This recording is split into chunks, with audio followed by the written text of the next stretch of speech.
Bien, après avoir commencé en douceur, avec le cas de Verden, qui n'était pas scandaleux, même si c'était maltraité par Oleg, on peut vraiment décoller maintenant, parce que Oleg va nous emmener dans des délires surprenants et hilarants. Les Vikings ont fondé la civilisation de Tiwanaku, la civilisation dont sont issus les Incas. Les Vikings s'étaient bâtis tout un empire en Amérique du Sud, et le plus édifiant, c'est qu'ils exploitaient des mines d'or et d'argent au Pérou et au Brésil. Les fameuses cités d'or ont été créées par les Vikings.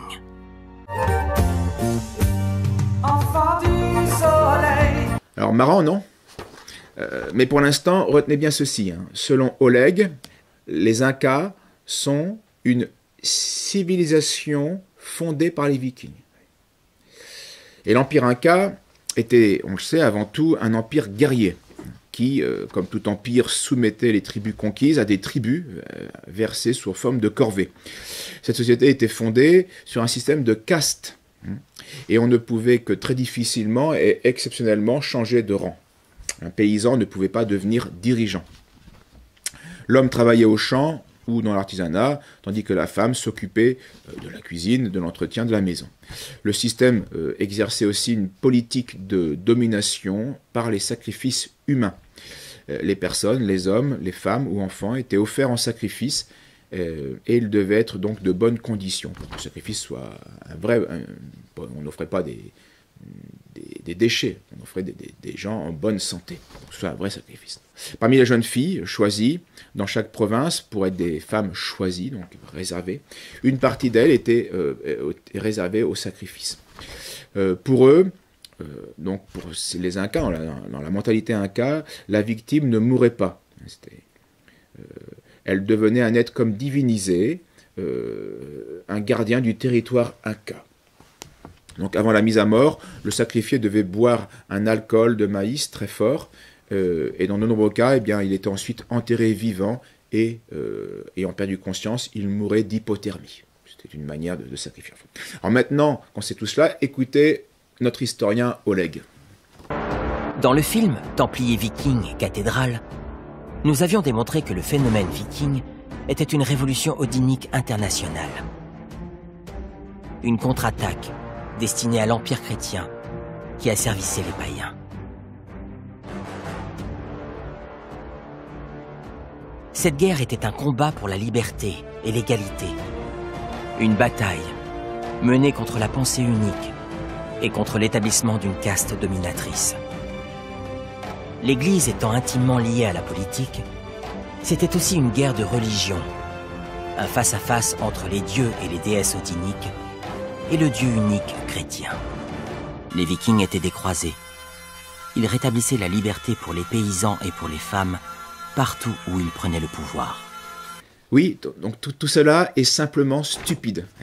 D'un côté, on aurait des Vikings, fondateurs de la civilisation Inca, avec système de caste, avec des paysans astreints à des corvées, et où les femmes sont à la maison, sans parler des sacrifices humains. Et de l'autre côté, on a ces mêmes gentils Vikings qui libèrent la femme, les paysans maltraités, et qui s'opposent à des systèmes de caste promus par des méchants chrétiens. Donc tout cela, c'est du grand n'importe quoi, et ça ne fait que commencer. Oleg fantasme sur un druido-odinisme, sur un état donc druide, odinique, libre, sans esclaves, et sur une légendaire civilisation hyperboréenne.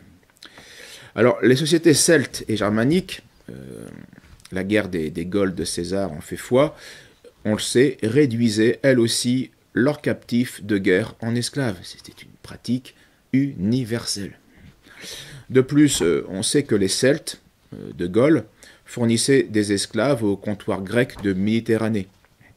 Tacite, l'historien, précise la même réalité au sujet des Germains. Ils employaient et ils vendaient des esclaves captifs de guerre. Un mot tout de même sur les Vikings. Finalement, les Danois vont abandonner Odin et Thor, et donc toute la mythologie païenne, pour se convertir librement, ce coup-ci, au christianisme, qui était leur rival pendant 2 siècles. Alors d'abord persécuteur, puis simplement hostile, en 960, un de leurs rois, Harald va se décider au baptême et va faire sienne la cause du christianisme. Et donc c'est lui qui va jouer un grand rôle, qui va christianiser les Danois. Svend, le fils de Harald, va pas être à la hauteur de son père, mais il va mourir chrétien. Et donc c'est surtout son descendant, Knud le Grand, qui va poursuivre l'œuvre. Ouvertement chrétien, à la fin de son règne, il laissera 1 millier d'églises paroissiales et 8 diocèses. 3 générations. Le roi Knud le Saint, surnommé aussi, sera assassiné dans l'église d'Odense le 10 juillet 1086. Mais son frère Eric Ejegod va poursuivre cette œuvre. Voilà pour les Vikings. Mais d'après mon spécialiste, je serai tellement atteint que normalement, je ne devrais pas avoir de mal à faire des progrès. Donc, face à ce constat, somme toute encourageant, je suis resté pensif. Pensif, mais bête. J'ai réfléchi, les abrutis réfléchissent énormément. Tout simplement parce que leur rendement est faible. Je vous laisse le temps d'y réfléchir.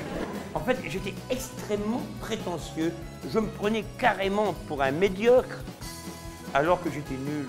Maintenant, si intellectuellement je peux peu, bien je vis heureux dans l'éternelle et la perpétuelle béatitude de l'abruti. Alors lui, on l'aime pas, il se croit sorti tout droit de la cuisse de Jupiter. Avec son air austère, il se croit intéressant, il faut qu'il parle tout le temps. Il a des idées sur tout, il sait surtout nous bourrer fou. Oh, oh, oh, il a tout vu, tout lu, tout entendu. Il est tellement instruit que plus personne comprend ce qu'il a tout vu, tout lu, tout entendu. Il a même dit qu'il n'y avait pas plus modeste que lui. Personne ne veut le dépasser sur toute question connerie.